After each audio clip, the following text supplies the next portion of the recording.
આજની ધર્મકથા. પ્રણામ.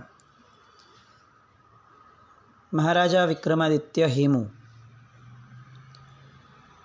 રાજ્ય ગાદી પર એમનો અભિષેક થાય છે. દિવસો, મહિનાઓ, વર્ષોથી દિલ્હીના ઝવેરીમાંથી છેક દિલ્હીના ગાદી પર બેસવા સુધીની આખી યાત્રા, એ યાત્રા એમના નજરમાં છે. અને એટલે જ્યારે ગાદી નશીન થાય છે અને ત્યાર પછીથી જે પોતાની પ્રજાને ઉદ્બોધન કરે છે, ત્યારે એ ઉદ્બોધનની અંદરમાં પોતાના કેટલાક સિદ્ધાંતોનું વર્ણન કરે છે. એમણે પ્રજાને ફક્ત ન્યાય સંપન્નતા આપી છે એવું નથી. એમણે ન્યાય સંપન્નતાની સાથે પ્રજાને વિચાર સંપન્નતા પણ આપી છે. અને એટલે બહુ સરસ રીતે એ પ્રજાને ઉદ્બોધનમાં કહે છે કે એક રાજાની ફરજ છે કે કેવળ દેશ જીતી લીધા પછીથી એની ફરજ પૂર્ણ નથી થઈ એવું એ સતત યાદ રાખે. વિજય એક વાત છે ને જીતાયેલા દેશ પર ન્યાય અને ધર્મપૂર્વક રાજ્ય કરવું એ બીજી વાત છે. સંસારનું કોઈ પણ રાજ્ય ન્યાય અને ધર્મ એ બંને વિના ટકી શકતું નથી. નબળા પોચાને પીડનાર અને સબળોની પીઠ થાબડનાર એ પોતાના કર્તવ્યથી ભ્રષ્ટ થયા વિના રહેતા નથી. ને ઇતિહાસ એને રાજા નહીં પણ કુરાજા કહે છે. પંચયજ્ઞીય હિન્દુ રાજાનો આદર્શ ખરેખર સૂર રાજ્ય સ્થાપવાને લાયક છે. એ રાજાનો પ્રથમ યજ્ઞ દુષ્ટોનું દમન કરવું તે છે.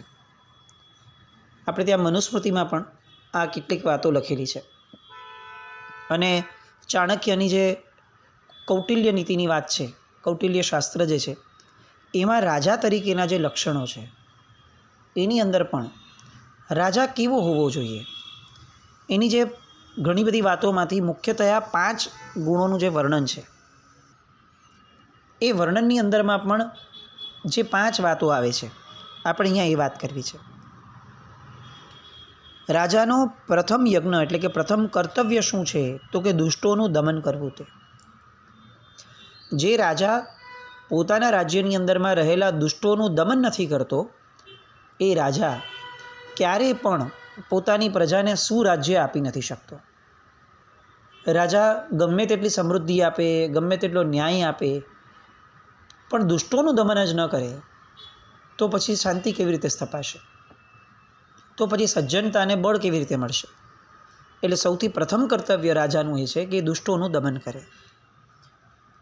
રાજાનું બીજું કર્તવ્ય છે સુજનોની સેવા અથવા નર રત્નોની પરીક્ષા કરવી. તે એના રાજ્યની અંદરમાં જે સારા વ્યક્તિઓ છે એ સારા વ્યક્તિઓની સારપની સૌથી પહેલાં પરીક્ષા કરવી અને પરીક્ષા કર્યા પછીથી એમને એમની સેવા, એમનું બહુમાન, એમનો આદર સત્કાર વધે એવા કાર્યો એ કરવું. એટલે પહેલાં ને બીજા કર્તવ્યની અંદરમાં 2 વાતો પેરેલલ આવી. નંબર 1 દુષ્ટોનું દમન અને નંબર 2 પેરેલલી સજ્જનોનું બહુમાન વધે એવા કાર્યો કરવા. આનાથી શું થાય? દુષ્ટોનું દમન થશે એટલે સજ્જનોને એક બળ મળશે અને સજ્જનોનું જ બહુમાન વધશે એટલે સજ્જનોનો આત્મવિશ્વાસ વધશે. આ બંનેઓના એંગલથી વિચાર કરવા જઈએ તો સજ્જનતા એ મગજ ઉપર હવે એવી છવાશે કે દુર્જન બનવાનું કોઈને મન નહીં થાય. એની નજર સામે દેખાશે ને એક ભયની સંજ્ઞા દેખાશે કે જુઓ દુર્જન બનીશ તો આવી રીતે મારી સાથે આવો વ્યવહાર થશે. અને બીજી બાજુ સજ્જનતાનું બહુમાન એને દેખાય છે એટલે એને એક અપેક્ષા જાગશે કે હું આવો સજ્જન બનું તો મને બહુમાન પણ મળશે. એટલે કોઈ પણ સુરાજ્યની આ સૌથી 2 પ્રાથમિક જરૂરિયાત છે. દુષ્ટોનું દમન થાય અને સજ્જનોનું બહુમાન થાય. ત્રીજું કર્તવ્ય ન્યાયપૂર્વક રાજભંડારની વૃદ્ધિ. આવું કેમ? રાજભંડારની વૃદ્ધિ એકલી એ પણ કારણ હોઈ જ શકત, પણ અહીંયા હેમરાજ શેઠ વિક્રમાદિત્ય હેમુ એ અહીંયા ન્યાયપૂર્વક શબ્દ વાપરે છે, જે અર્થશાસ્ત્રની અંદરમાં ચાણક્યએ પણ વાપર્યા હતા. કેમ આવું? કારણ કે જે દ્રવ્ય ન્યાયપૂર્વક નથી આવ્યું એ દ્રવ્ય ક્યારે પણ સુશાસન લાવી શકતું નથી. એ દ્રવ્યની પણ અસર છે. આપણે ત્યાં દરેક પૂતગલો જે આપણે વાપરીએ છીએ દરેકની આપણા જીવત્વ ઉપર અસર કહેલી છે. એ નિર્જીવ છે એની ના નથી, પણ છતાં પણ એની અંદર આપણા જીવત્વ ઉપર એક ટેમ્પરરી કક્ષાની પણ અસર ઊભી કરવાની શક્તિ છે. પછી આપણું મન એને કેટલું ટકાવે છે એ પ્રશ્ન પછીનો છે, પણ એ તત્વની પણ એક અસર છે. એવી રીતે ન્યાયપૂર્વક લાવેલું દ્રવ્ય હોય તો એ મનની અંદરમાં ન્યાય સંપન્નતા ઊભી કરે, મનની અંદરમાં એક સુશાસનની, સુરાજ્યની અને સારી રીતે જીવનની વાત ઊભી કરે. આજે આપણા બધાના જીવન જોઈએ તો આપણે મોટા મહાનગરોના જીવન આપણે લગભગ નજર સામે રાખીએ તો એવું લાગે કે આપણે ઘણું બધું કમાઈએ છીએ, ઘણું બધું ધર્મમાં પણ વાપરતા થયા. પહેલાં ધર્મની અંદરમાં આટલા રૂપિયાનું વહેણ નહોતું, આટલા રૂપિયા લોકો વાપરતા નહોતા. પહેલાંની નવાણુઓ જુઓ અને આજની નવાણુઓ જુઓ તો કુલ મળીને જે ખર્ચો થાય છે તો એવું લાગે કે આજની નવાણુઓની અંદરમાં તો કેટલું બધું દ્રવ્ય વપરાય છે, કેટલા બધા રૂપિયા વપરાય છે, તો આ તો બહુ ઉત્તમ ગણાવવું જોઈએ. તો પછી જીવનશૈલીની અંદરમાં કેટલું બધું સારાનું ભાવ હોવો જોઈતો હતો કે આટલું બધું દ્રવ્ય પરમાત્માના ચરણે મુકાય છે, એનો અર્થ કે પરમાત્માનું સમર્પણ કેટલું વધ્યું હશે. પણ પરિસ્થિતિ એવી નથી. આપણે ત્યાં જે વ્યક્તિઓ પરમાત્માના શાસનને જેટલી સંપત્તિ ચરણે ધરે છે એની સાથે સાથે પરમાત્માથી વિપરીત એવા જે ક્ષેત્રો છે, પરમાત્માએ જે કીધા છે એનાથી વિપરીત જે સંસારી ક્ષેત્રો છે એની અંદર પણ દ્રવ્ય સમર્પણ કરવામાં એ અટકતા નથી. તો પ્રશ્ન એ થાય કે સજ્જનતાનું બહુમાન અને દુષ્ટોનો વિનાશ એ જો બે ભેગો નહીં થાય તો કામ કેવી રીતે થયું ગણાશે? સારી દિશામાં ધનનો સંચય કરવો, ધનને વાપરવું એ, અને નબળી દિશામાંથી ધનને ઓછું વપરાવડાવવું, ખપ પૂરતું જ વાપરવું, આ બેવ ભાવ એ દાન ધર્મ ગણાશે. પણ આજની આપણી દાન ધર્મની વ્યાખ્યામાં આપણે બીજાવાળા ભાવને તો કાઢી નાખ્યો, અને એના કારણે પરિસ્થિતિ એ થઈ કે આજે સાદું જીવન જીવતો માણસ એની કિંમત સમાજમાં કાંઈ ન રહી. આજે ભપકાથી જીવતો માણસ, 2, 4, 5, 10 ગાડીઓ ઘરમાં હોય, મોટો ફ્લેટ હોય, ઘરની અંદરના રાચ રચીલાની અંદરમાં બહુ ભવ્યતા હોય, બહુ પશ્ચિમીકરણ હોય, યાંત્રિકીકરણ હોય, આવું બધું ગણાતા વ્યક્તિઓ એ આપણા સમાજના શિરમોર કક્ષાએ આવી ગયા. આપણે એને માનથી જોવા લાગ્યા, એમને આપણા નેતાઓ નેતૃત્વ તરફથી પણ એક માન મળતું થયું. એટલે હવે સામાન્ય માણસને એવો વિચાર આવવા લાગ્યો કે હું જો પૈસાદાર નહીં થાવ તો પછી ધર્મના ક્ષેત્રની અંદરમાં મારી કિંમત નહીં થાય. અને આ એક વિચારધારાએ ન્યાય સંપન્ન વૈભવની જે આપણી માર્ગાનુસારીની પ્રાથમિક પહેલી ભૂમિકા હતી એ ભૂમિકાને તોડી નાખી. હવે વૈભવી બનવું એ મહત્ત્વનું થઈ ગયું આપણા બધા માટે. પછી એ કોઈ પણ પ્રકારે હોઈ શકે, અને આપણે એના બધા જ પરિણામો જોઈએ છે કે આજે આપણા શિરમોર કક્ષાએ બેઠેલા વ્યક્તિઓ, પછી એ ટ્રસ્ટના શિરમોર કક્ષાએ હોય કે ગમે તે કક્ષામાં હોય, પણ ઊંચી કક્ષાએ બેઠેલા વ્યક્તિઓ, એ વ્યક્તિઓનું ગુણમય જીવન એ મહત્ત્વનું ન રહ્યું, એનું દાનમય જીવન અથવા ધનમય જીવન એ મહત્ત્વનું થઈ ગયું. એટલે અહીંયા વિક્રમાદિત્ય હેમુ આ વાત કરે છે કે રાજ્યનો જે ખજાનો છે, રાજભંડાર જે છે, એની વૃદ્ધિ પણ ન્યાયપૂર્વકના દ્રવ્યની હોય તો જ કામની છે, બાકી એ કામની નથી. એટલે રાજાનું કર્તવ્ય ન્યાયપૂર્વકના રાજભંડારની વૃદ્ધિનું છે. ચોથું કર્તવ્ય અપક્ષપાત, ભેદ અભેદ, મત મતાંતર આ બધાથી દૂર રહેવું એ રાજાનું ચોથું કર્તવ્ય છે. અહીંયા જેટલા પણ કર્તવ્યો રાજા તરીકે મૂકવામાં આવે છે ને એ બધા જ કર્તવ્યો દરેક ક્ષેત્રના રાજાને લાગુ પડે છે. જેમ કે દિલ્હીની ગાદી પર બેઠેલા વિક્રમાદિત્યને જે લાગુ પડે છે એ ઘરમાં વડીલ તરીકે બેઠેલા એ વડીલને પણ લાગુ પડે છે. કારણ કે ક્યાંય પણ સુશાસન સ્થાપવું હશે તો આ જ 5 નિયમો એ સૌથી વધુ અસરકારક અને ઉપકારક બનશે. એટલે રાજા ગમે તે પ્રકારનો હોય, ગમે તેટલો પુણ્યશાળી હોય, એ દિલ્હીની ગાદીનું પુણ્ય ધરાવતો હોય કે ઘરના વડીલ તરીકે બેસવાનું પુણ્ય ધરાવતો હોય, સંઘના ટ્રસ્ટી તરીકે બેસવાનું પુણ્ય ધરાવતો હોય, કે પછી કોઈ પણ ક્ષેત્રની અંદર સમાજના આગેવાન મોભી તરીકેનું પુણ્ય ધરાવતો હોય, પણ આ 5 વસ્તુઓ એ અતિશય આવશ્યક છે. એટલે આપણે ચોથું કર્તવ્ય જોયું અપક્ષપાત, કોઈની વચ્ચે ભેદ ન રાખે, મતાંતરો વચ્ચે ભેદ ન હોય. તમારો મત અલગ હોઈ શકે એટલા માત્રથી મારો તમારી હારેનો વ્યવહાર અલગ ન હોઈ શકે. તમે મત અલગ રાખો છો એ તમારી બુદ્ધિનો વિષય છે, પણ હું તમારા પ્રત્યે ભેદ રાખું છું એ તો મારા આત્માનો બહુ દુશ્મન એવો એક ભેદ છે, એવું વ્યવહાર છે મારો. તમે બગડ્યા એટલે હું તમારી હારે વધુ બગડું, આ વિચારધારા એ આર્ય પુરુષોની નથી, એ અનાર્યોની છે. અને આપણે ત્યાં આ કક્ષાઓ જ નીકળી ગઈ છે. ટીટ ફોર ટેટ નામની જે એક વસ્તુ ઘૂસી ગઈ છે આપણે ત્યાં, બાળપણથી શીખવાડવામાં આવી ગઈ. ટીટ ફોર ટેટ.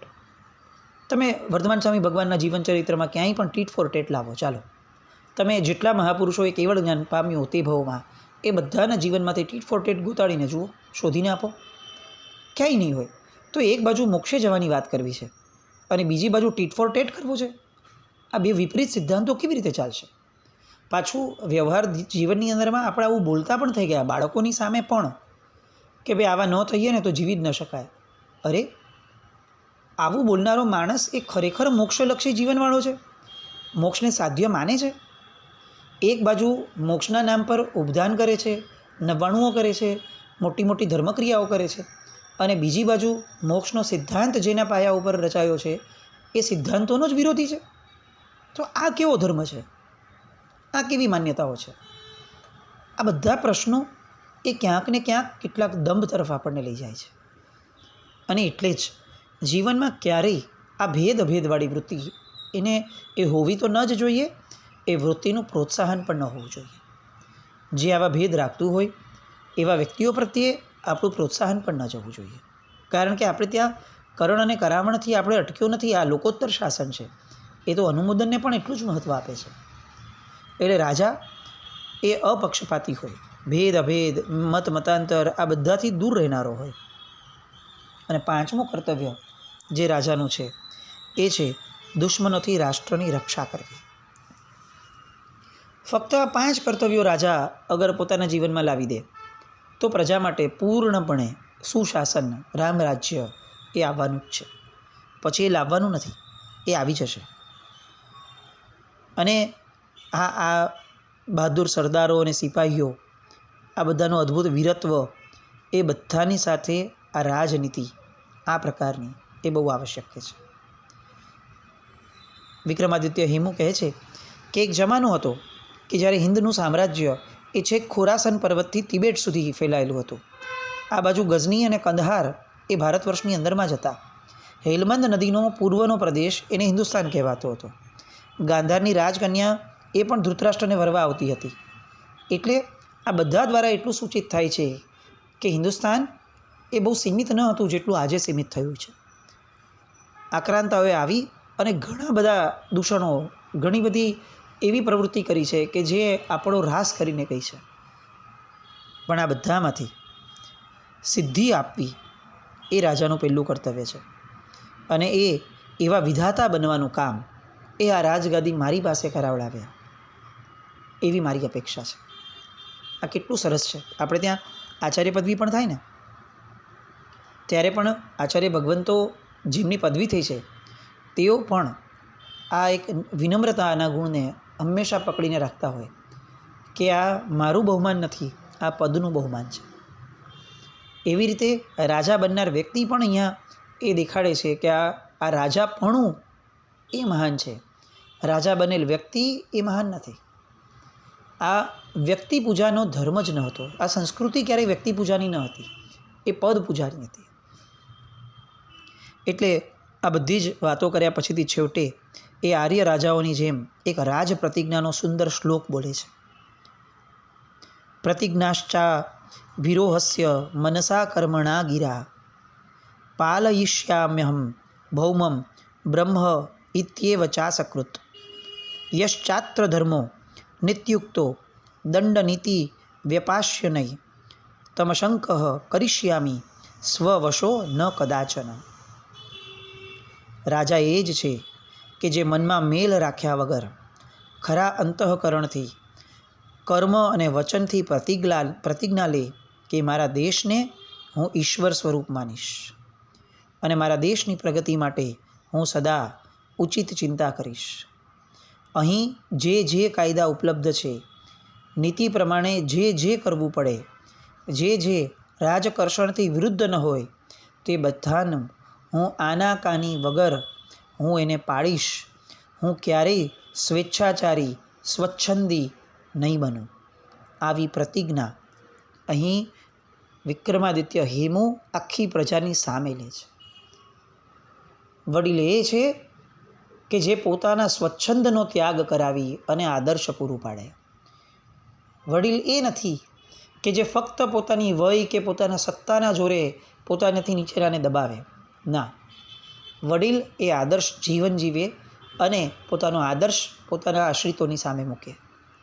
અહીંયા વિક્રમાદિત્ય હેમુ એ આવું એક સરસ મજાનું વડીલપણું આખા રાષ્ટ્રનું એ ત્યાં ઊભું કરે છે, પોતાનું વક્તવ્ય પૂર્ણ કરે છે. સંધ્યાકાળે રાજપ્રસાદની આજુબાજુ એકઠી મળેલી મેદની એને મહારાજા વિક્રમાદિત્ય દર્શન આપે છે. નદીની રેતમાં જેમ હાથીઓની સાઠમારી થાય, અશ્વોની હરીફાઈ વગેરે થાય, એ બધી મેદાનોની જે રમત હતી એ રમત પણ પ્રજાની સાથે બેસીને જુએ છે. ત્યાંથી દેવ મંદિરોમાં જઈને સંધ્યા આરતીના શંખ અને ઘંટ વગાડવામાં પણ પોતે સાથે રહે છે. ન્યાય અને ધર્મ બંને ભેગા જ ચાલી શકે. ધર્મ નિરપેક્ષ દેશ એ ક્યારે પણ પ્રગતિ ન કરી શકે. ધર્મ એ દેશનો પાયો છે. ધર્મ એ પ્રજાનો પાયો છે. ધર્મ વિનાની પ્રજા એ નપુંસક બન્યા વિના ન રહે એ નિશ્ચિત વાત છે. ધર્મ વિનાની પ્રજા એ દુષ્ટ બન્યા વિના ન રહે એ નિશ્ચિત વાત છે. બસ આ વાતને આપણે મૂળતયા ફરીથી આપણા આશય તરફ લાવીએ. આ દેશ એક વ્યક્તિગત ધર્મને માને છે. એક પર્ટિક્યુલર ધર્મ, એ ધર્મની માન્યતાથી આ દેશ સર્જાયો હતો. ભરત મહારાજાના નામે જે ભારત વર્ષ થયું, એ ભારત વર્ષ એક સનાતન સંસ્કૃતિ, એક આર્ય સંસ્કૃતિ જે ઋષભદેવ ભગવાને સ્થાપી હતી, રાજા ઋષભે સ્થાપી હતી, એ રાજા ઋષભની સંસ્કૃતિને માનનારો દેશ હતો. એ સંસ્કૃતિને અનુરૂપ જેટલી પણ મતાંતરની ધારા થઈ, એ બધા જ ધર્મો એ આ સંસ્કૃતિને માન્ય હતા. બધામાં તરતમતા હોઈ શકે, પણ પાયો કે સિદ્ધાંત ક્યારે વિપરીત ન હોઈ શકે. અને એટલે એવી સૈદ્ધાંતિક પાયાવાળી જેટલી પણ ધર્મની વ્યવસ્થા છે, એ બધા જ ધર્મોની વ્યવસ્થાને એક સનાતન ધર્મની વ્યવસ્થાનું નામ આપવામાં આવ્યું. સનાતન એ કોઈ ધર્મ નથી. સનાતન એ ઘણા ધર્મોનો સમૂહ છે કે જેની માન્યતાઓ પ્રમાણે આત્મા સનાતન છે. આત્મા હતો, છે અને રહેશે આવું માનનારા એ બધા સનાતનીઓ છે. અત્યારે જે વ્યાખ્યાઓ લેવાય છે, આપણે એ વ્યાખ્યાઓના પક્ષમાં છીએ, એ વ્યાખ્યાઓ દ્વારા સનાતની છીએ એ વાત નથી, પણ મૂળભૂત વ્યાખ્યાઓ આપણે સમજવાની છે આ છે. પન્યા ચંદ્રશેખર મહારાજ સાહેબ હંમેશા કહેતા કે હિન્દુ શબ્દ જે છે એ હિંડ ધાતુ પરથી બનેલો શબ્દ છે. હિંડ એટલે આગળ વધવું. જે ધર્મો પુનર્જન્મમાં માને છે તે બધા જ ધર્મો હિન્દુ ધર્મ છે. અને એ અપેક્ષાએ, એ ન્યાયે જૈનોને તમે જો હિન્દુ નહીં કહો તો શું કહેશો? એટલે આ બધી માન્યતાઓ એ કેટલાક પરિપ્રેક્ષથી છે, કેટલાક એંગલથી છે, કેટલીક વાતોથી છે, પણ એ વાતોને નગણ્ય ન કરી શકીએ, એ વાતોના દરજ્જાને આપણે ઓવરરૂલ ન કરી શકીએ. એટલે એ અપેક્ષાએ આ વિક્રમાદિત્ય હેમુની જે હતી વાત, એ એક હિન્દવી રાજા તરીકે એ સ્થાપિત થયેલી વાતો હતી. આ રીતે આવું રાજ્ય સ્થાપવાનું વચન આપે છે અને મહેલમાં આવે છે. બીજો દિવસનો સવારનો પ્રભાતનો સૂર્ય ઉગે છે અને સૂર્ય ઉગતાની સાથે એક વ્યક્તિ રાજમહેલમાં પ્રવેશે છે. આ એ જ વ્યક્તિ છે કે જે વ્યક્તિ દ્વારા આપણી કથાની શરૂઆત થઈ હતી, જતીજી મહારાજ. અને આ એ જ વ્યક્તિ છે કે જે વ્યક્તિ બસ આ અંતની ઘડીઓમાં ફરીથી આ વિક્રમાદિત્ય હેમુને જુએ છે. આ એ જ વ્યક્તિ છે કે જે વ્યક્તિએ એવું કહ્યું હતું કે હું દિલ્હીના રાજગલીઓની અંદરમાં હું વિક્રમાદિત્યને ફરતો જોઈ રહ્યો છું, વિક્રમાદિત્ય હેમુને ફરતો જોઈ રહ્યો છું. એ જેમણે જોયું હતું એવા જતીજી હવે પધારે છે. આ એ જ જતીજી છે જે ધર્મ સત્તાના અભ્યુદય માટે ઝવેરી એવા હિમરાજને સૈન્યની અંદરમાં જોડવા માટે, રાજકારણની અંદર જોડવા માટે આવ્યા હતા. અને આજે એ જ જતીજી એની પાસે આવે છે અને બહુ સરસ મજાની વાત કરે છે. સ્વધર્મચારી નૃપતિ પ્રજાનામ ગતમ ગતમ યૌવન માનયંતી. સ્વધર્મનિષ્ઠ રાજા જેમ જેમ એનું રાજ્ય આગળ વધારે છે, તેમ તેમ પ્રજાને પોતાનું વીતી ગયેલું યૌવન એ ફરી ફરીને પાછું મળે છે. આજે આપણે આ વાતની સાર્થકતા જોઈ રહ્યા છીએ. કોઈ એક રાજા વડાપ્રધાન રૂપે આવી અને કેટલીક હિન્દુ ધર્મની વાતોને પ્રાધાન્ય આપતા થયા પોતાના જીવનની અંદરમાં. તો આજે વર્ષોથી 75 વર્ષથી સુષુપ્ત થયેલી પ્રજા એ આજે ફરીથી પોતાના ધર્મના નામે યૌવન પામતી થઈ. ચોક્કસપણે એ યૌવન એ ઉન્માદી ન હોવું જોઈએ, એ વાતનો 100% સ્વીકાર છે. પરંતુ આ યૌવન એ ધર્મની બહુ જ તાતી જરૂરિયાત છે, એ પણ એટલું જ સત્ય છે. આપણે ઈચ્છીએ કે આપણા પોતાના ધર્મના પરમાત્માના શાસનના પણ એ વયની અંદરમાં આ યૌવન પાછું ફરે. આજે આપણે બહુ જ યૌવનના એમાં છીએ, વહેણમાં છીએ, એની કોઈ ના જ નથી. પણ યુવા પેઢી ક્યાં છે?